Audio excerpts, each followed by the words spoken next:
நாடாளுமன்றத்தில் மாநிலங்களவையில் ஒரு கேள்வி எழுதி ஒரு கேள்வி இல்ல, நான் போட்டது 15 கேள்வி போட்டேன்.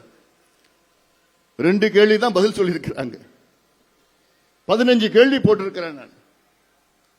அது 2 கேள்வி பதிலே இன்னைக்கு மத்திய அரசு நிலைப்பாட்டு வெளிவந்துடுச்சு. இப்போ நான் கேட்ட கேள்வி மேகதாது அணை சம்பந்தமா கேட்ட கேள்வி இல்ல, மத்திய அரசு என்ன பதில் போட்டிருக்காங்க, மேகதாது அணை கர்நாடகா கட்டணும்னா தமிழ்நாடு அனுமதி தேவையில்லை என்று ஒரு பதில் நாடாளுமன்றத்தில் என் கேள்விக்கு பதில் அளித்திருக்கின்றார்கள். இது எவ்வளவு பெரிய அப்பட்டமான ஒரு பொய், தமிழ்நாட்டுக்கு எவ்வளவு பெரிய ஒரு துரோகம் இது. எவ்வளவு தீர்ப்புகள் இருக்கிறது, எவ்வளவு ஒப்பந்தங்கள் இருக்கிறது, எவ்வளவு உச்சநீதிமன்ற தீர்ப்புகள் இருக்கிறது. அதுல உச்சநீதிமன்ற தீர்ப்புல 18வது பாகத்துல அதுல ஏதோ ஒரு பாயிண்ட்ல வச்சு மறைமுகமா அனுமதி தேவையில்லைன்னு. எவ்வளவு பெரிய ஒரு துரோகம் தமிழ்நாட்டுக்கு. இது வெளி வந்த பிறகுதான் மற்ற கட்சிகள் எல்லாமே ஆமா ஆமா ஆமா. இது பெரிய சூழ்ச்சி.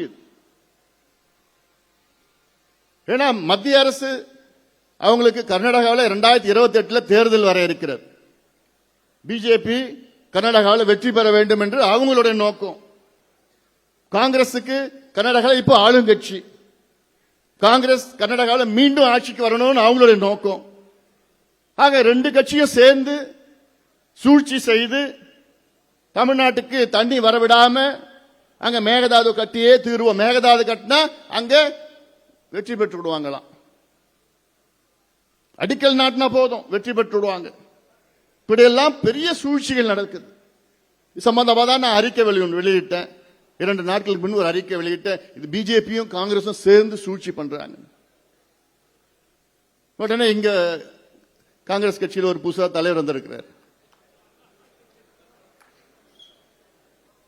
அவர் பார்த்தா மடிச்சு சட்டையை மடிச்சு விட்டுக்கிட்டு, ஐயோ நாங்கெல்லாம் ராணுவத்தை பார்த்துட்டோம்,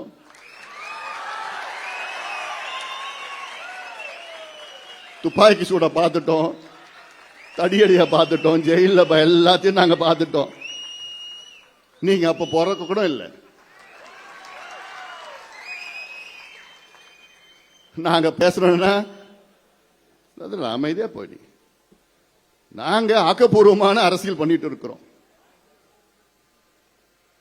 நாங்க தனியா நின்று எத்தனையோ சட்டமன்ற உறுப்பினர்களை நாங்க வெற்றி பெற்றிருக்கிறோம். தனியா நின்று உங்களால ஒரு கவுன்சிலர் கூட ஜெயிக்க முடியாது. தனியா நின்று பேச வந்துட்டீங்க. அங்க கர்நாடகாவில் DK சிவகுமார் வந்து குழந்தையை கிள்ளி விடுவாராம். அங்க காங்கிரஸ், கர்நாடகா காங்கிரஸ் முதலமைச்சர் DK சிவகுமார் குழந்தையை கிள்ளி விடுவாராம். தமிழ்நாடு காங்கிரஸ் இங்க வந்து தொட்டில் ஆட்டுவாங்களாம். என்ன டிராமா, என்ன நாடகம். இவங்க கட்சியுடைய தலைவர் மரியாதைக்குரிய திரு ராகுல் காந்தி 1ஆம் தேதி வராரு. இன்னைக்கு ஆகஸ்ட் 1ஆம் தேதி வராரு. சரி, வந்து அவர் சொல்லட்டும். இப்போ தமிழ்நாட்டுக்கு வராரு. தமிழ்நாட்டினுடைய உரிமை காவிரி, தமிழ்நாட்டினுடைய உரிமை காவிரியை நாம் காப்போம் என்று மரியாதைக்குரிய மாண்புமிகு திரு ராகுல் காந்தி அவர்கள் சொல்வாரா? சொல்லணும். இது நம் உரிமை. காவிரி என்பது நம்முடைய உரிமை. அது காலகாலமா நம்முடைய உரிமை. அது நம்ம தான் அனுமதிச்சுட்டு வரோம். எத்தனையோ ஒப்பந்தங்கள் இருக்கிறது, எத்தனையோ தீர்ப்புகள் இருக்கிறது, தீர்வுகள் இருக்கிறது. அது மட்டுமல்ல, இதே மரியாதைக்குரிய திரு ராகுல் காந்தி அவர்கள் அந்தமான் தீவுல நிக்கோபார் பெரிய தீவு இருக்கிறது, அதுல கிரேட் நிக்கோபார் ப்ராஜெக்ட் என்று மத்திய அரசு ஒரு திட்டத்தை கொண்டு வரார்கள். அந்த திட்டம் அந்த பகுதியிலே ஒரு சிறிய அளவில் காட்டை அழித்து தான் அந்த திட்டத்தை கொண்டு வர முடியும். அது ஸ்ட்ராட்டஜிக் ப்ராஜெக்ட். நம்முடைய பொருளாதாரம் மட்டுமல்ல, நம்முடைய இந்திய பாதுகாப்பு அதற்காக கொண்டு வர திட்டம் அது. அது நிக்கோபார் தீவில் ஒரு திட்டம். அது அதை மரியாதைக்குரிய திரு ராகுல் காந்தி அவர்கள் அந்த திட்டத்தை எதிர்க்கிறார். காரணம், அங்கே காடுகள் அழிக்கப்பட இருக்கின்றன என்ற ஒரு காரணத்தால் தான். அந்த உணர்வை நான் புரிந்து கொள்கின்றேன். அந்த எண்ணமும் அதை நான் ஏற்றுக்கொள்கின்றேன்.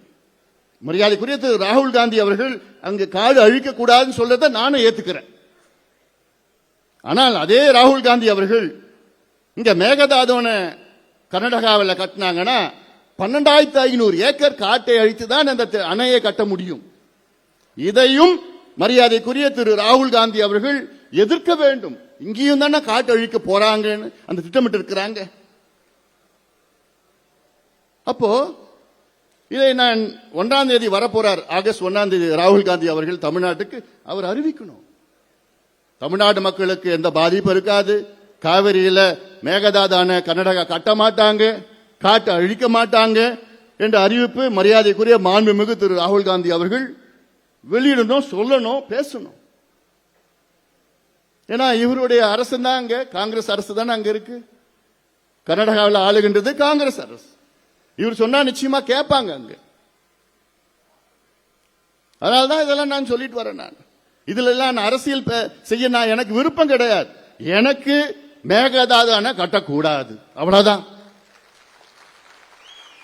அதற்கு இப்போ நம்ம அறவழியில விழிப்புணர்வு போராட்டம் ஆர்ப்பாட்டம் ஏதோ பண்ணிட்டு இருக்கிறோம்.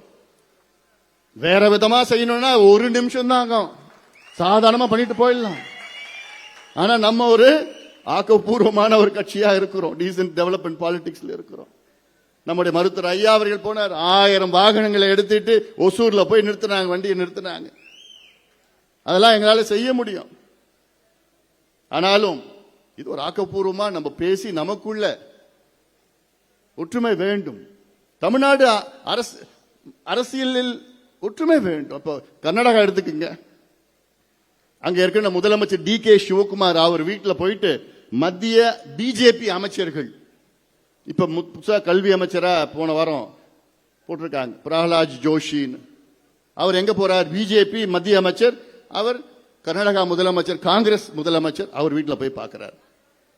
குமாரசாமி ஜனதா தள் அவர் வீட்டில் போய் பார்க்கிறார். எல்லாமே ஒன்னா சேர்ந்துட்டாங்க கர்நாடகாவில். எதுக்கு? அவங்களுக்கு தேவையில்லாத ஒரு அணை, மேகதாது அணை கட்டணும்னு.